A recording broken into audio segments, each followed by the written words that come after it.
Surat metro પ્રોજેક્ટમાં આજે એક ઐતિહાસિક ક્ષણ સર્જાઈ છે।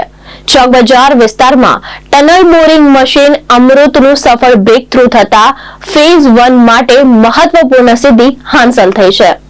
સુરત મેટ્રો રેલ પ્રોજેક્ટની કામગીરી હવે નિર્ણાયક તબક્કામાં પહોંચી છે।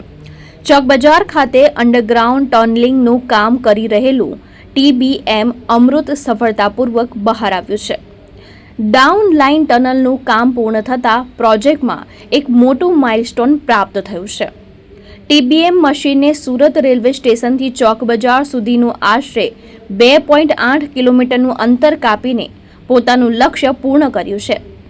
આ કામગીરી અત્યંત પડકારજનક રહી હતી, કારણ કે ચોક બજાર વિસ્તાર ગીચ વસ્તી અને જૂની ઇમારતો ધરાવતો વિસ્તાર છે। જમીનથી લગભગ 12 મીટર નીચે ટનલિંગનું કાર્ય હાથ ધરાયું હતું। ટનલિંગ દરમિયાન કોઈ ઇમારતને નુકસાન ના થાય તે માટે ખાસ તકેદારી રાખવામાં આવી હતી। GMRC દ્વારા સાવચેતીના ભાગરૂપે કેટલીક ઇમારતો ખાલી કરાવી રહેવાસીઓને હોટલમાં સ્થળાંતર કરાવવામાં આવ્યા હતા। કોરિડોર 1 સરથાનાથી ડ્રીમ સિટી સુધીના માર્ગ પર અંડરગ્રાઉન્ડ સેક્શનની કામગીરી હવે વધુ ઝડપથી આગળ વધશે।